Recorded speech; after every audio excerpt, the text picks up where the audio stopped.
Te damos la bienvenida a la emisión de hoy de tu programa Ecotopía, tu espacio de conciencia ambiental. Gracias por acompañarnos a través de las emisoras comunitarias de ARPAS que se enlazan a esta hora y también a quienes ya nos ven en las redes sociales.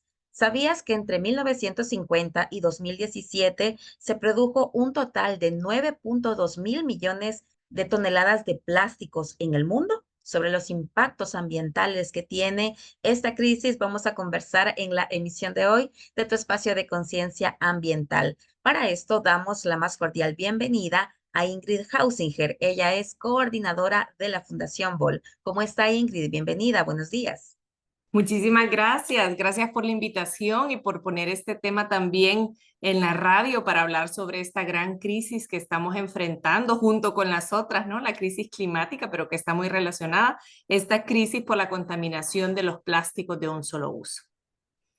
Algunos datos antes, pues, de iniciar con esta conversación con Ingrid. Ya decíamos, entre 1950 y 2017 se produjo en el mundo 9.2 mil millones de toneladas de plástico. También, según datos del Parlamento Europeo, a los océanos llegan más de 150 mil toneladas de plásticos al año. Millones de animales marinos mueren todos los años por enredarse con residuos de plásticos que están en sus ecosistemas. Y se han encontrado también microplásticos en alimentos, agua y aire, e incluso en la placenta humana. Son datos realmente alarmantes que debemos tener en cuenta.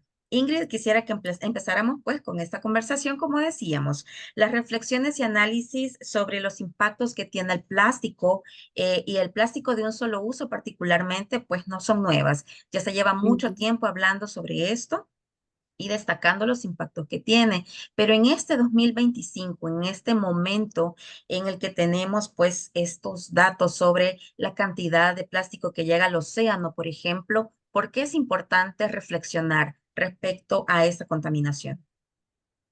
Muchas gracias. Bueno, como ya mencionabas, la producción de plástico se incrementó de manera disparada, principalmente en los últimos 20 años, podríamos decir, aunque empezó a crecer ya desde los años 50, donde se empieza a utilizar el plástico de manera más comercial. El plástico originalmente empieza sustituyendo productos muy de lujo como el carey o algunos marfiles, pero luego hemos llegado a la situación de ahora donde el plástico se ha vuelto el producto más económico, versátil, que se puede utilizar en todos los empaques y procesos industriales, ¿no? Y lo tenemos presente en todas las áreas de nuestra vida. Entonces, si bien desde los 70 sabemos más o menos, o sabemos muy bien, algunos de los problemas que generan la basura de plásticos de un solo uso, no hemos logrado posicionarlo con tanta fuerza como para que la industria y los estados en su totalidad tengan que tomar este asunto con la seriedad que merece. Sí hay muchas iniciativas a nivel mundial, que podemos hablar de eso quizás más adelante, pero ¿por qué es importante? Quizás lo principal es que no hemos logrado frenar la industria de los plásticos, a pesar de que se está trabajando actualmente en un tratado. La producción de plásticos continúa incrementando. El año pasado, por ejemplo, incrementó 2% en comparación con el año 2020. Se produjeron más de 462 millones de toneladas de plástico el año pasado. Y se cree que para el año 2040, si seguimos con esta tendencia de crecimiento de la industria de los plásticos, vamos a estar produciendo más de 700 millones de toneladas anuales de plástico. Eso es 66 veces, 66% más de lo que estamos produciendo ahora. Entonces, imagínense en la situación que nos encontramos ahora de los plásticos y tener 66% más en el 2040. Eso es ya. No estamos hablando dentro de los próximos 100 años, sino de verdad la vuelta de la esquina. Y quizás lo otro es que también cada vez tenemos más claro los efectos que están teniendo los plásticos, no solamente en los ecosistemas, sino también en la salud humana directamente, ¿no? Y es sumamente alarmante las afectaciones que están teniendo. Y lo tercero es que cada vez tenemos más alternativas para vivir sin plásticos y para evidenciar que sí es posible tener procesos industriales también sin plásticos. Europa lo está haciendo bastante bien en un proceso de transición que ha iniciado apenas, pero que ya se ven algunos cambios claros. ¿verdad? Y lo cuarto es que ahora más que nunca tenemos claridad sobre el origen del problema y el impacto total de los plásticos, desde que se produce hasta que se desecha. Entonces, tenemos más información sobre por qué son tan peligrosos. Sabemos cuál es el problema, que muchas veces o antes nos decían que no reciclamos, que no botábamos la basura en su lugar. Ahora sabemos que son los volúmenes de plástico que se están generando y las formas el que los están mezclando también unos con otros. Entonces tenemos iniciativas que demuestran que es posible el cambio y lo que mencionaba, no olvidar que no hemos logrado frenar la producción de plástico. Sigue creciendo a pesar de toda esta información que tenemos. Ingrid, la edición del Atlas del Plástico de la Sí. Fundación Bol del año 2020 dice textualmente esto: el plástico está en todos lados, se encuentra en el aire, en el agua y en el suelo. ¿Cómo llega el plástico a propagarse tanto a los ecosistemas que está causando lo que usted ya decía, también impactos en la salud de las personas?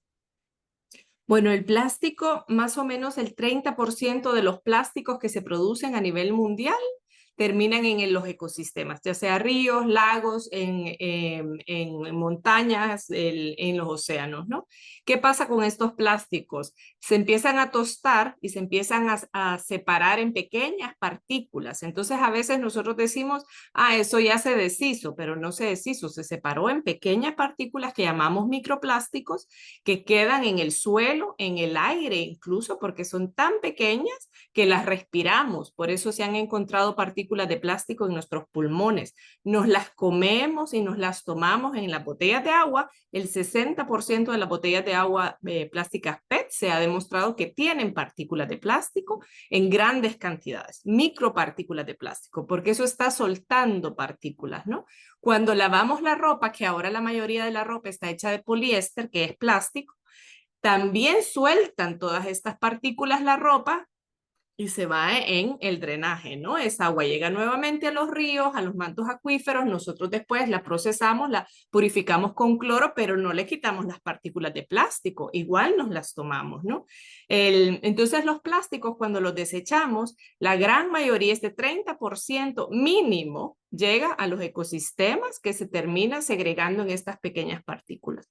Y el plástico se ha encontrado desde la Antártida hasta lo más profundo de los océanos. Incluso hay un pequeño camarón que ahora se alimenta de estas partículas plásticas y se ha encontrado en todos los órganos del cuerpo humano, que creo que eso es uno de los temas más alarmantes, viéndolo desde el centro, poniendo al centro al humano, que no debería de ser, pero se ha encontrado en el cerebro, en los pulmones, en la leche materna, en el intestino, en todos los órganos del humano se han encontrado partículas de plástico, en el esperma, en los ovarios, y podemos seguir nombrando cada órgano, ¿no? Esto ha sido las últimas investigaciones, quizás de los últimos 4 años, que han ido demostrando no solo la presencia de plástico en los órganos humanos, sino qué efectos tienen estas partículas en la salud humana.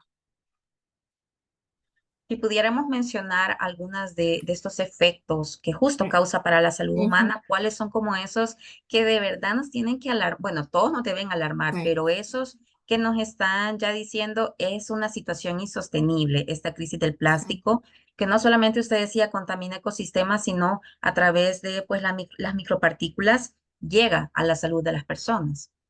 Sí. Bueno, les puedo mencionar algunos de los últimos estudios que ya son, que vinculan directamente el plástico a algunos cambios, por ejemplo, el de conducta en ratones. Hay un experimento que se hizo el año antepasado, el año pasado publicaron los resultados, donde le daban de comer a ratones comida con plástico, con partículas de plástico, y a otro grupo de ratones no. Entonces, se demostró que tenían después ya el plástico, las micropartículas también en el cerebro, como lo tenemos las personas humanas ya, y los ratones que no. Y entonces era evidente que los ratones con las micropartículas de plástico en el cerebro reaccionaban diferente al estrés, tenían problemas bueno, de déficit de atención, en que no lograban recordar, por ejemplo, con tal facilidad los recorridos de laberintos para salir, las pruebas que les ponen en los laboratorios. Entonces era concluyente de que los efectos de microplástico en el cerebro tenían afectaciones directas sobre las capacidades cognitivas. Eso ya es algo que lo podemos ir asumiendo. Eso es sumamente alarmante porque nos estamos metiendo en la capacidad cognitiva de los y las humanas, ¿no? Otro tema que es sumamente preocupante es que estas partículas de plástico interaccionan con nuestro sistema endocrino, es decir, con nuestras hormonas. ¿Qué pasa cuando estos plásticos lo tenemos en la sangre, lo tenemos en el esperma, en los ovarios, en la tiroides?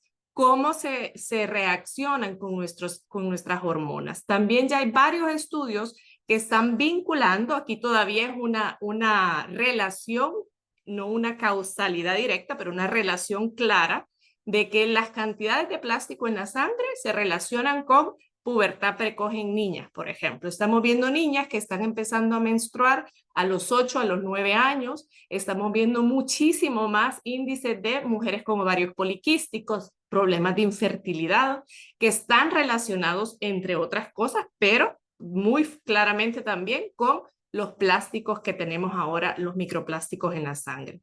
También hay experimentos que han demostrado muy concretamente, por ejemplo, cómo se comportan los microplásticos en los riñones y cómo están afectando la capacidad de filtrar y están generando con mayor probabilidad insuficiencia renal. Y así te podría seguir diciendo de cada órgano cómo los microplásticos están teniendo afectaciones directas en la salud.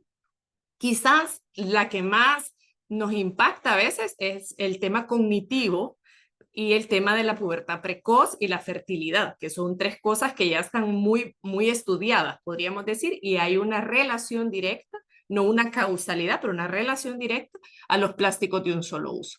Y también se ha visto, por ejemplo, que como intervienen con todo nuestro sistema hormonal, temas como obesidad, que están vinculados también con el incremento de plásticos de un solo uso en la sangre. Y hay muchísimas, diabetes, cáncer, por supuesto, cáncer es un tema, cáncer de mamas, de próstata y de ovarios en mujeres, está muy relacionado porque aparte de que el plástico va en este tema de micropartículas de plástico, cuando hacen los productos plásticos, sea las botellas, los empaques, el empaque de la paleta, la botella donde tomamos, los recipientes de tetra, los recipientes, no voy a decir mal, los recipientes que utilizamos para guardar nuestra comida, a todo eso le mezclan en promedio 66,000 tipos diferentes de químicos. ¿Por qué? Porque los hacen de diferentes colores, resistencias, texturas, que lo puedes usar en el microondas, que aguanta, que lo refrigeres. Claro, todo eso es maravilloso, ¿no? Que brille, que no brille, es súper maravilloso, pero todo eso se hace con químicos. Y de esos 66,000 químicos, quizás unos 5,000 estarán estudiados y de esos 5,000 en El Salvador yo creo que ninguno está regulado. Entonces, incluso hay muchos plásticos que en los Estados Unidos los pueden vender, que en Europa no los pueden vender, porque sí tienen muchos contaminantes químicos que generan cáncer y está comprobado, ¿no? Entonces, que tienen diferentes empaques en diferentes lugares del mundo. El tema de los químicos en los plásticos es uno de los más preocupantes, además de la contaminación que generan, ¿no? Yo te mencionaba, no sé si lo hablamos al cierre, que ahorita se está trabajando un tratado para que sea para la regulación de los plásticos de un solo uso, que está seccionado por varias partes, por eso ese tratado es tan ambicioso. Una de las partes que trata específicamente son los químicos que se utilizan en la industria de los plásticos de un solo uso. Sí, justamente más adelante quisiera que habláramos sobre esto, pero en este momento quisiera preguntarle, porque usted decía, Ujú. sí es posible vivir sin plásticos, pero ¿cómo hacerlo, Ingrid? Sí, hemos dicho también que están presentes en todas las actividades, en todas las cosas que hacemos, Todo. y cuáles son las iniciativas que también pues ya están avanzando en construir o por lo menos pensar una sociedad Ujú. que reduzca el uso de plásticos. Sí. Bueno, que el plástico es sumamente práctico, que nos facilita la vida, que nos la acomoda, que a la industria también se le hace mucho más fácil vender sus productos, mucho más eficiente en un montón de temas, también en temas energéticos, puede ser un tema aparte, pero también es eficiente el plástico en esa parte. Eso no quita que contamine lo que contamine y todos los efectos que tiene, ¿no? ¿Que es posible? Es posible. No tenemos tantos años de vivir nosotros con plástico. 20 años no es tanto. Y ha sido en los últimos años donde se ha incrementado de una manera exponencial. 40% de todo el plástico que se produce son empaques de un solo uso. Y cuando esta regulación de plásticos de un solo uso trata de centrarse en este 40% que son empaques y productos que se usan menos de 1 o 2 minutos, bolsas plásticas, a veces un cubierto desechable, el vaso de café que me dan, esos son productos que utilizamos menos de 3 minutos en promedio y que van a contaminar durante cientos de años los ecosistemas y probablemente nuestros cuerpos, y que para producirlos se genera una gran cantidad de energía y también de contaminación. Entonces, ¿qué es posible? Es posible, fácil no es, pero sí es posible y tenemos la tecnología, los conocimientos y el poder también para que la gente se informe y lo exija. En Europa, por ejemplo, aprobaron en el 2019, justo antes de la pandemia, la primera regulación para toda la Unión Europea sobre plásticos de un solo uso. En 2021 entró en vigencia, entonces tiene más o menos 3 años que ha estado en vigencia. Esta regulación prohíbe, por ejemplo, los cubiertos, los platos, las pajillas, los bastoncitos donde se pone el globo. Son cosas que verdaderamente no necesitamos en la vida. Agitadores para el café. Los globos tienen un impuesto extra, aunque no están prohibidos. O sea, un globo se tarda 500 años en deshacerse, está hecho de petróleo y nosotros llenamos los cumpleaños con estos globos, y sé que hay mucha microindustria con esto y muchas mujeres y hombres que trabajan decorando fiestas de cumpleaños, pero seguro que pueden hacerlo con papeles, guirnaldas y otras cosas. Entonces, globos tienen impuestos adicionales, pero también los productos hechos de poliestireno expandido, duropor, vasos, envases de comida están prohibidos totalmente. Para reducir las botellas de plástico, por ejemplo, PET, tienen el tapón pegado, porque el tapón es otro proceso que se complica mucho. Tienen que tener 25% de plásticos reciclados, y para los próximos 5 años, el 30% de todas las botellas tiene que ser reciclada. Tienen que recoger el 90% de las botellas, y bueno, hay más regulaciones, ¿no? Pero ¿qué ha hecho esta regulación? Ha hecho que muchas empresas que son también de las grandes contaminantes en el mundo, como por ejemplo Nestlé, que es una de las que más plástico produce junto con la Coca-Cola, se ven obligadas a invertir en cambios de sus empaques, a hacer empaques reutilizables. Ahora, tanto L'Oreal o Unilever, que son otras de las grandes contaminantes de plásticos en el mundo, claro, en Europa cuando ya los obligaron, ahora tienen el desodorante que puedes reutilizar. Te venden el empaque una vez y tú luego compras el producto. No compras el empaque, compras el producto. Compras el shampoo, compras la crema, no compras solo el empaque. Entonces, han empezado todo un proceso de transformación. También McDonald's ha prohibido, por ejemplo, en Francia, todos los desechables y utiliza nuevamente platos que se lavan. Entonces, las empresas están reaccionando con algunas cosas muy positivas. No quiere decir que dejen de hacer sus lobbies, ¿no? Intentos, pero están haciendo esos cambios y no se están yendo a la quiebra tampoco, ¿no? Entonces están empezando con estos procesos.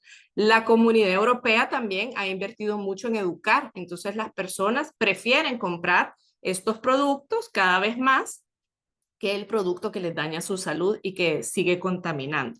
Otro punto importante es que, por ejemplo, estos mismos Nestlé o Unilever están invirtiendo en generar también infraestructura de reciclaje, porque la legislación extiende la responsabilidad al productor, que es lo que nos falta. Ahorita, ¿qué pasa? Viene la Coca-Cola, que es la que más plástico produce en el mundo, de empaques, ¿no? Que vende más bien, porque nos vende empaques.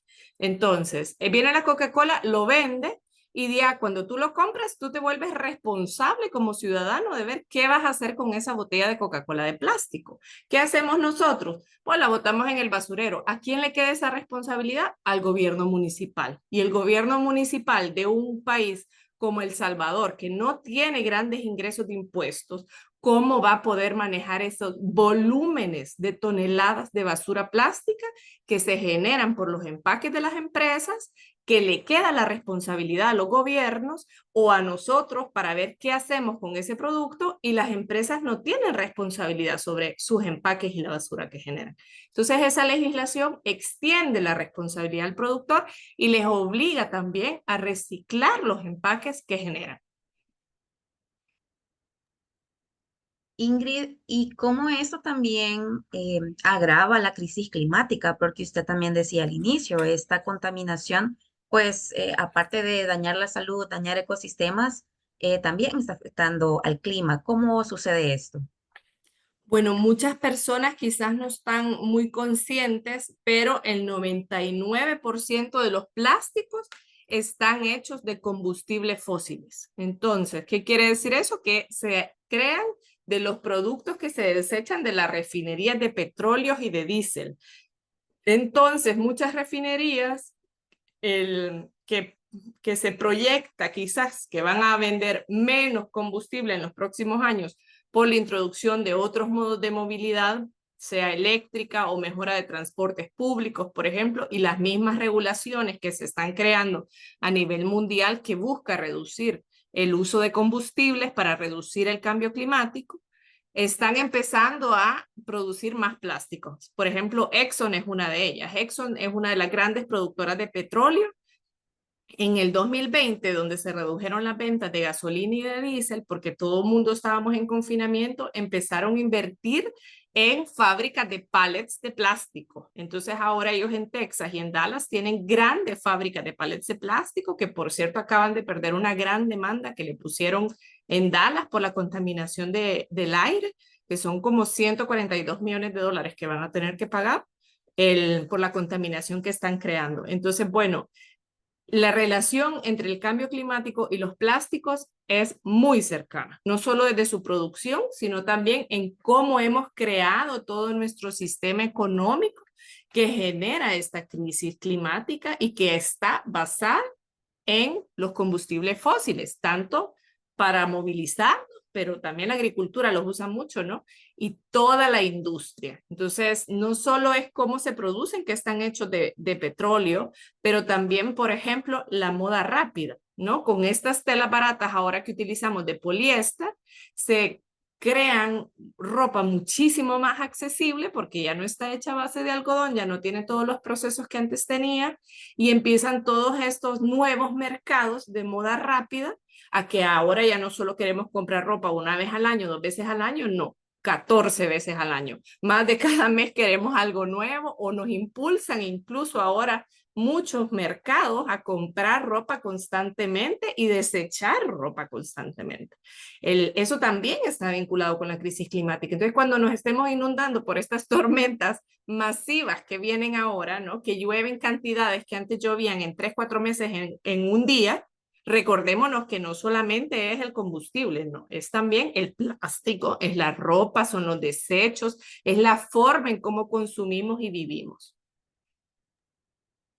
Y usted también nos decía, bueno, nos hablaba hace un momento sobre esta regulación en la Unión Europea que ha planteado Ujú, estas, digamos, restricciones, pero también sobre este tratado para la regulación de plástico. Estamos ya en la última parte del programa, pero ujú. quisiera que nos contara sobre esto, en qué consiste, dónde se está promoviendo también esta iniciativa y por qué es importante que pues a nivel de Estado también se considere ser parte de iniciativas como estas.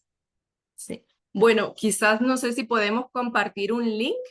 Lastimosamente el nombre está en inglés, pero es como liberémonos del plástico, break free from plastic.org. Ellos son la base de miles de organizaciones a nivel mundial. Cada quien se puede inscribir incluso personal o colectivamente en esta plataforma y cuando ingresen ahí hay incluso ya prehechos el que te dicen cómo puedes sumarte para que este tratado sea una realidad y hay ya cartas que puedes enviar a tu ministro de medio ambiente que sería quien tendría la responsabilidad de participar y de impulsar este tratado. Hay cartas que puedes enviar a tu gobierno local pidiendo que se active y que pida que se prohíban o se regulen los plásticos en tu municipio. Hay acciones que puedes hacer a nivel de escuela para promoverlo. ¿Qué es lo que busca este tratado? Este tratado busca que prácticamente 4 áreas de los plásticos sean reguladas de manera vinculante. Uno, que se reduzca la producción. Eso es lo primero, que sea vinculante, que la reducción de los plásticos sea desde su origen y que no solo nos enfoquemos en el reciclaje, que ese es otro gran error ambiental que estamos haciendo, ¿no? que se enfoque en la reducción de los plásticos desde su origen. Eso no quiere decir que dejemos de ver el tema de reutilizar y las economías circulares. Ese es el segundo gran punto del tratado. El tercero es la regulación de estos 62.000 químicos que decimos que se utilizan para hacer todos estos plásticos de un solo uso, cómo se van a estudiar y cómo se van a regular para que sean utilizados en los plásticos. Y lo cuarto son mecanismos financieros para reciclaje, recolección y transformación de la industria. O sea, no solamente es el limitar, sino también buscar cómo se puede apoyar para que las industrias se transformen y nos ayuden, porque al final de cuentas, no es una decisión que podamos o no tomar. Yo soy una persona muy consciente de los plásticos y es sumamente difícil no estar en contacto con los plásticos de un solo uso. Yo tengo una hija de 9, también para mi hija de 9, desde todas las chucherías y los dulces que vienen envueltos en plástico, hasta los shampoos que vienen llenos de disruptores endocrínicos, más el plástico, su comida, todo, ¿no? Entonces no es una decisión personal. Sí podemos reciclar, sí podemos no usar, sí podemos usar bolsas plásticas, bolsas de tela, sí podemos cambiar nuestro cepillo de diente para que sea de madera y no de plástico, sí podemos buscar hisopos que sean de cartón y no de plástico. Esas son decisiones personales, pero esto va más allá de una decisión personal. Esto es una crisis de planeta y que tiene que ser abordada por los estados centrales de la mano de la industria con la sociedad civil. Y solo así vamos a poder de verdad abordar este problema. Y eso es lo que busca ese tratado. Es un tratado que busca ser vinculante, regular esas 4 áreas de los plásticos. Ahorita acaba de pasar la 5ª ronda de negociaciones. Se espera que este año se tenga un primer borrador finalizado y que los gobiernos empiecen a suscribirse y a comprometerse con la implementación del tratado. Entonces, si se puede compartir la página Break Free from Plastic, con gusto, para que la gente la conozca. Ahí hay muchísima información, se pueden sumar a título personal o colectivo y pueden ver qué actividades se recomiendan para impulsar este tratado. Ingrid, muchísimas gracias por su tiempo, por habernos acompañado en este espacio y por poner esta reflexión, pues, para los amigos y amigas que nos escuchan, porque atraviesa todas las áreas de la vida, como hemos dicho. Muchísimas gracias. Muchísimas gracias a ti, un saludo y feliz día para todos. Muchísimas gracias a Ingrid Hausinger, coordinadora de la Fundación BOL, por habernos acompañado en la emisión de hoy de Ecotopía. Gracias también a usted que nos escuchó a través de las emisoras de ARPAS y a quienes nos ven en las plataformas digitales. Este programa lo puede ver nuevamente en Spotify y también en nuestro canal de YouTube. Te esperamos la próxima semana.